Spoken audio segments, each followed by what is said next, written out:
imenu pristopnikov in Slovenske oglaševalske zbornice, pod katere okriljem poteka ta raziskava že 10. leto, ravno kar je stopilo 10. leto. Vas lepo pozdravljam.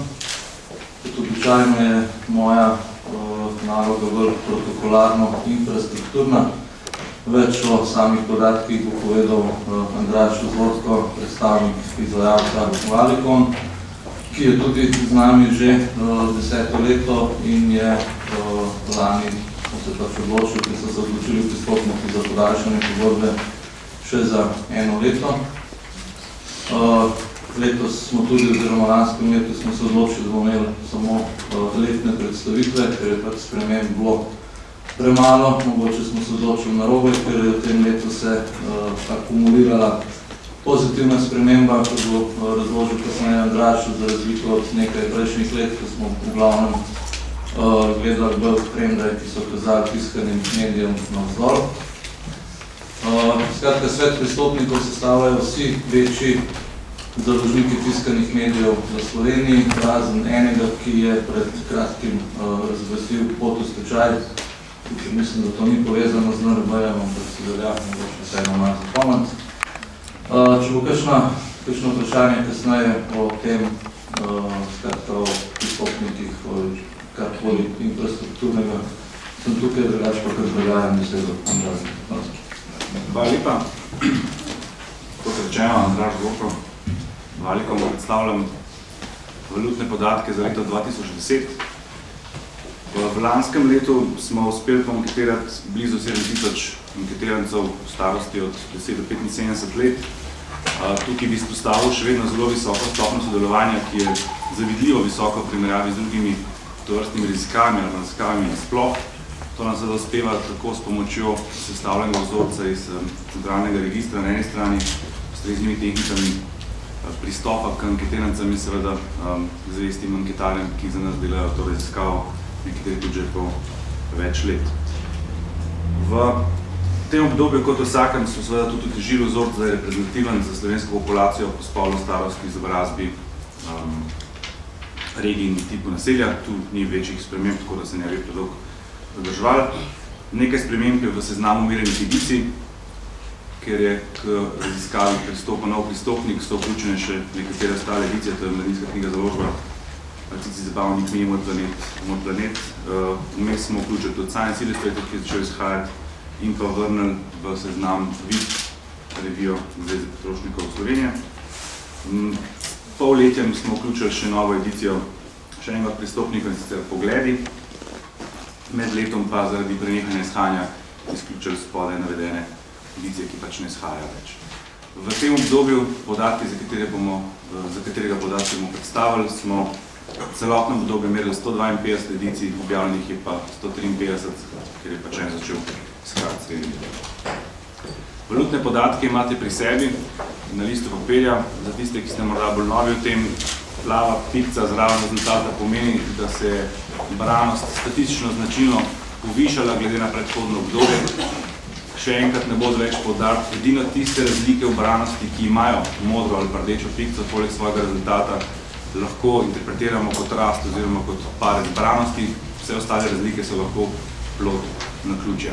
Z veseljem ugotavljamo, da je tokrat plavih pikc bistveno več, kot jih je bilo v preteklih obdobjih, nekaj več bomo tudi kasneje povedali o teh trendih, in da se nahajajo te pikce tako rekoč v vseh kategorijah tiskanih medijev, tako med dnevniki, kjer je ta značilna rast zabeležena pri financah, še posebej med prilogami. Tu imamo kar nekaj značilnih rasti, Delo in dom, Moj dom, Odprta kuhinja, Ona, Pilot, pa tudi en padec. V nadaljevanju pri več dnevnikih prav tako ena značilna rast pri Štajerskem tedniku, med tedniki Kmečki glas in pa Nedeljski dnevnik, ki se vrača proti svojim nekdanjim številkam. Pri dvotednikih to je edina skupina, ki nima značilne rasti, čeprav če se štejemo od njihove dosege, so še vseeno višji, kot so bili v predhodnem obdobju, ni pa nobene edicije, ki bi imela značilno razliko. Med dvotedniki bi pozoril tudi na Poglede, kot rečeno, ta podatek je zbran samo za drugo polletje in ne velja kot valutni podatek, ki je objavljen informativno in se bo zagotovo na tednem polletju še spremenil. Morda tudi ne bo več pomeniti še enkrat, da kot valuta štejejo 12-mesečnih podatki za zadnjih 12 mesecev zaradi načinov vzorčenja, ki da pač bolj zanesljive rezultate. Medmesečnik je Autofoto Market, značilna rast, padec pri reviji KUL, še rasti Mini Moj planet, Moj lepi vrt, padec Otrok in družina, nobenih sprememb in pa Naš dom, ki je spet zarastli med dvomesečniki in še brezplačniki, kjer je tudi nekoliko več teh, ki je brano zrasla. ABC zdravja, raste konstantno, že odkar je prišel na trg. City Magazine, ki se tudi očitno vrača na svoje prejšnje stanje. Jeseniške novice, Kranjčanka, Premiera in pa Žurnal. V sporočilu z javnost smo že zapisali in se bomo nekoliko ustavili pri tem, in se velja ustaviti, ker gre za dobre novice. Kaj se dogaja? Če pogledamo prvih 20 edicij, najbolj branih edicij, pravzaprav ni kakšnih strašno velikih sprememb. Na vrhu je še vedno Žurnal, ki je uspel preseči, lahko rečemo temu, da je magično mejo 400 000. Par let nazaj smo imeli recimo 5-6 edicij s takim dosegom. Značilna rast v zadnjem obdobju in tudi po dolgem času prvič, bom rekel, da je nekdo osamljen na vrhu v smislu, da je razlika med prvim in drugim statistično značilna. Mesti sta sicer ostali enaki, spravi Žurnal prvi in Priloga Vikend na drugem mestu, to je podobno kot, oziroma enako kot v prejšnjem obdobju. Večja sprememba morda na tretjem mestu, kamor se je vrnil Nedeljski dnevnik, po pacu v lanskem letu, oziroma predlanskem. Tudi ona se je nazaj vrnila na nekdanje pozicije, kot vidite, leta 2006 je bila na 4. mestu in se je po manjšem spustu dol po lestvici vrnila nazaj na 4. mesto. In na 5. Pilot, ki je bil v letih 2006 do 2008 najbolj brana edicija v Sloveniji. Med temi tremi zadnjimi omenjenimi, oziroma med temi 4, od 2. do 5. mesta, pravzaprav ni statistično značilnih razlik, so vsi tukaj nekje blizu okrog 350 000 bralcev na izvod v povprečju. Sledijo Delo in dom, Dobro jutro, ki ga žal ni več, Slovenske novice, ki so izgubile 3 mesta, in pa Žurnal 24 ali Moj dom z identičnim rezultatom na 9. oziroma 10. mestu. V spodnjem delu lestvice ni večjih sprememb, tudi večina njih je zdržala mesta, ki jih je imela v prejšnjem obdobju. Edino, kar je treba omeniti, je Nedelo, ki se je vrnil med prvih 20, kjer je že bil v letih 2006-2007. Med temi 20 edicijami, kot rečenih, je kar 8, ki jim je brano značilno zrasla. Če ste pozorno spremljali rezultate, ste opazili neko pravilo med temi 20 edicijami, ki jim je brano zrasla v zadnjem letu, prevladujejo 3 kategorije. Eno so brezplačniki in priloge, ki prispevajo oboje skupaj več kot polovica teh značilnih rasti, na drugi strani 8 njih prihaja iz območja teh prvih 20 najbolj branih, se pravi medijev širokega dosega. Če pogledamo, kaj se je dogajalo v zadnjih 4 obdobjih, mi smo že pred enim letom zaznali prvič, to so ti podatki v drugem stolpcu, da se negativni trend umirja. Pred pol leta smo zapisali, da se ta negativni trend dejansko umiril in da se obrača v pozitivno smer, vendar še nismo želeli govoriti o spremembi oziroma trendu. Danes lahko rečemo, da to je trend, ker se je branost še bolj dvignila kot v preteklem obdobju. 3 indikatorji, ki jih spremljamo v tem momentu, so seštevek branosti vseh merjenih edicij, primerjava s predhodnim obdobjem, se pravi, če smo v obdobju drugega poletja 2008 in 1.2009 zabeležili za 6% nižji seštevek vseh dosegov glede na predhodno obdobje, se je ta odstotek znižal na -3 v naslednjem obdobju in se spremenil v pozitivno številko +2 v prejšnjem obdobju in v +5 za leto 2010 glede na prejšnje merjeno obdobje. Še 2 indikatorja spremljamo v tem primeru, ko gledamo, kaj se dogaja z branostjo tiska. Eno je število edicij, ki jim branost zraste, drugo število edicij, ki jim v branost pada. Lepo vidimo, kako se to razmerje obrnilo iz 2 proti 24 za tiste, ki so padali, na 20 proti 4 za tiste, ki rastejo. Skratka, zelo očitno, ko pogledamo te številke, imamo opravka s trendom, z obratom, s pozitivnim obratom, ki je morda presenetljiv, morda tudi ne. Kot raziskovalci seveda smo se vprašali, kaj bi lahko botrovali temu. Nekateri so pač napovedovali tudi v času ob nastopu gospodarske krize slabo usodo za tisk. Globalni trendi so bili že tako negativni in tle se zgodi nekaj nenavadnega, na prvi pogled branost se zopet povišuje. Preverili smo 2 tezi, ki sta se nam porodile, ko smo gledali te rezultate, sploh glede na to, komu se je branost zrasla. Prva teza je bila, da imajo ljudje enostavno več časa. Po eni strani povečevanje brezposelnosti, po drugi strani nižja kupna moč, ki tudi ljudi večkrat cilji v to, da ostanejo doma, namesto da bi šli ven, oziroma se ukvarjali z aktivnostmi zunaj doma. Oboje daje več časa, ki je na razpolago tudi seveda med drugim za branje. To je bila prva teza. Druga teza je bila pa teza, ki smo pa zaznali skozi eno drugo raziskavo, da si ljudje v večji meri sposojajo med sabo časopise oziroma revije. Gre za to, da po eni strani pa spremljamo še vedno negativne trende v padanju naklad, po drugi strani povečana branost, se pa edina možna razlaga bi bila večji delež medsebojnega izposojanja ali pa izposojanja v kakšnih drugih verih. Obe tezi smo preverili, naredili smo kratko raziskavo s telefonsko anketo na nacionalnem vzorcu 15 do 75 let, izvedli smo jo prejšnji teden, 5 dnevih, vzorc je nekaj čez 200, več kot dovolj za to vrstne številke, in postavili nekaj trditev in spraševali ljudi, ali to za njih bolj drži ali bolj ne. Kot nam kaže te odstotki, se nam teza potrjuje glede časa. Lahko bi rekel, da sem v zadnjem letu preživel več časa doma kot nekoč, ki manjka doma. Letu doma preživel več časa kot nekoč. 62%, skoraj 2/3 anketirancev odgovarja pozitivno. Nekoliko manj, pa še vedno predvsej visok odstotek, 44% jih pravi, da ima zadnje čase več časa za branje časopisov in revij kot nekoč. Tukaj bi še upomnil, da ti odstotki se nanašajo na vse tiste, ki so na uvodno vprašanje vsaj občasno berem ali prelistam katerikoli tiskan medij, in teh je 93% celi populaciji in ne na celotno populacijo, ampak kot rečeno 93%, to je praktično cela populacija. Med temi, ki imajo več časa, tako da preveč časa preživijo doma, oziroma da imajo več časa za branje, značilno izstopajo pričakovano, v skladu tudi s prvo tezo, delovno neaktivni in tisti, ki imajo nekoliko nižjo izobrazbo in dohodek. Niso pa to edini ljudje, ki prispevajo svoj delež k višji branosti. Druga teza, da raste podaljšano občinstvo, se pravi branje izvodov iz druge roke, da tako rečem. Mislim, da ljudje pogosteje kot nekoč prebirajo časopise, revije v knjižnicah, lokalnih avtobusih, s tem se strinja več kot polovica vprašanih. Blizu polovica se tudi strinja z trditvijo, da ljudje v večji meri kot nekoč si med seboj sposojajo revije in časopise. In pa še konkretna trditev, ki se nanaša na anketiranca osebno. V zadnjem mesecu sem bral ali vsaj eno revijo ali časopis, ki sem si jo sposodil od kogarkoli že, prijatelja, kolega v knjižnici, tudi skoraj polovica.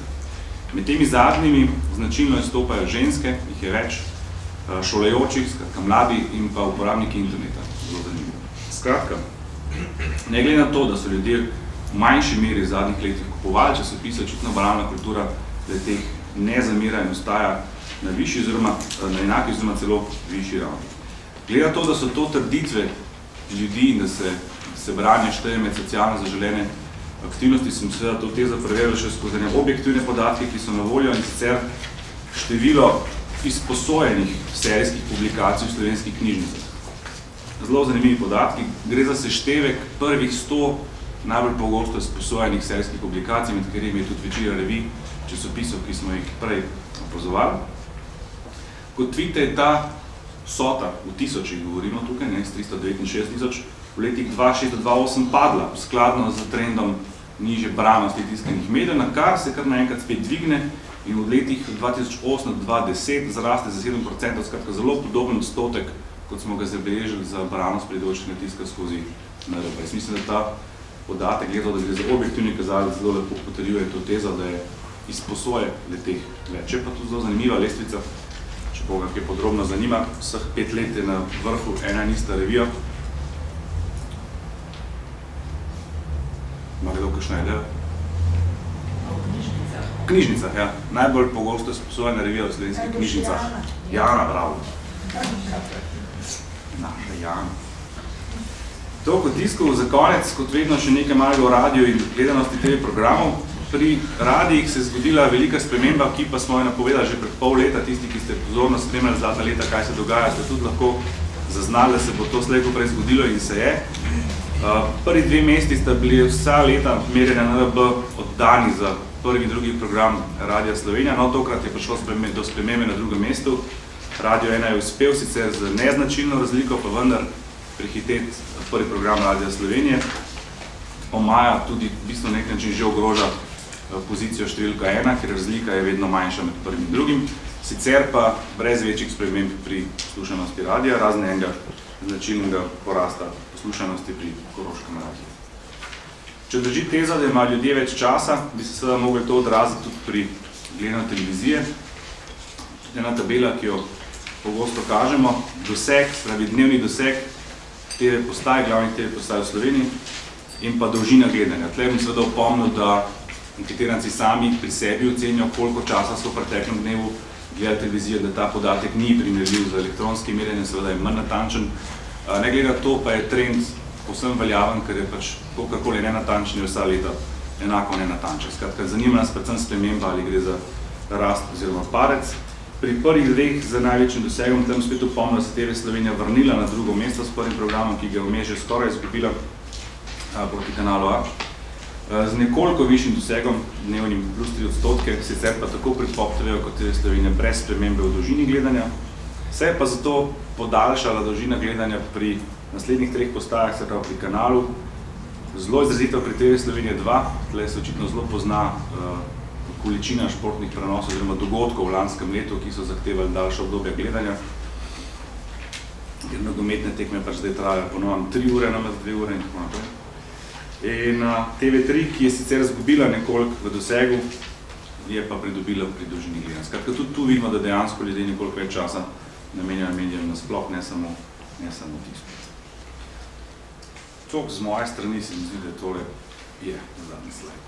Moje to kakšno vprašanje?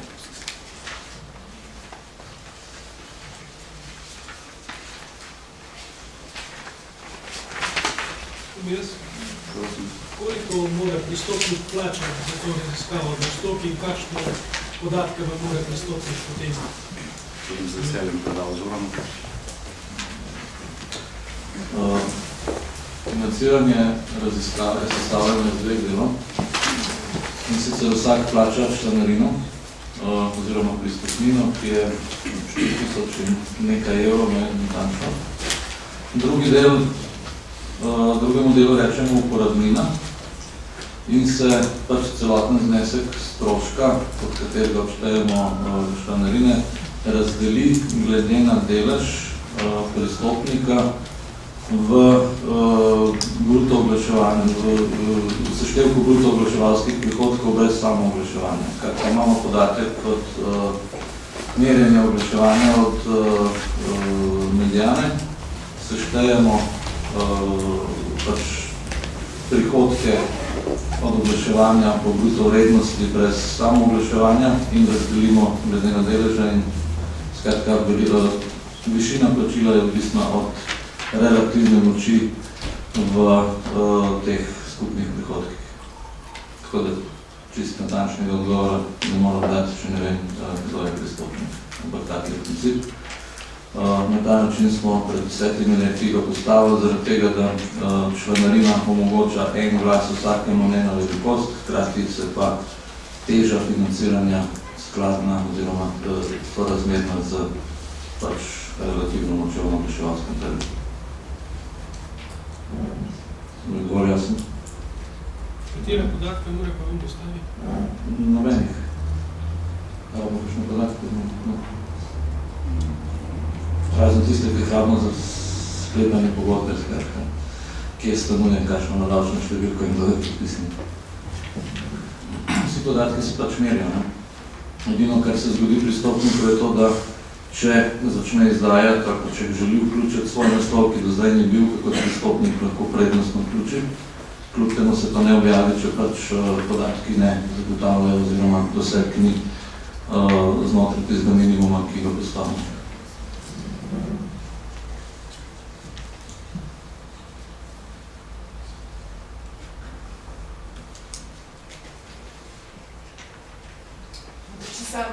Eno mnenje, ali branost mogoče raste tudi v drugih državah, imate kakšne podatke glede na krizo, če je bil en faktor, oziroma imate kakšno napoved, ali se bo branost še nadaljevala v pozitivni smeri, ali to nič? Jaz bi rekel tako, ne. Slovenija se že več izkazala kot ena malo specifična država za specifičnimi trendi v času, ko so v tujini branosti že krepko padale, so Slovenije še kar rasle in obratno. dokler bodo okoliščine take, kot so sedaj, ni razloga, da bi se to, kar se zdaj opazuje in dogaja, spremenilo.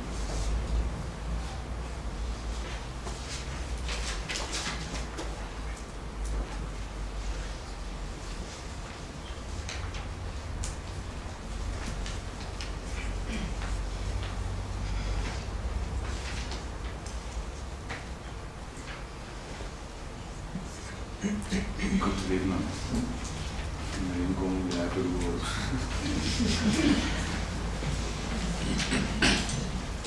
To? Hvala lepa. Hvala.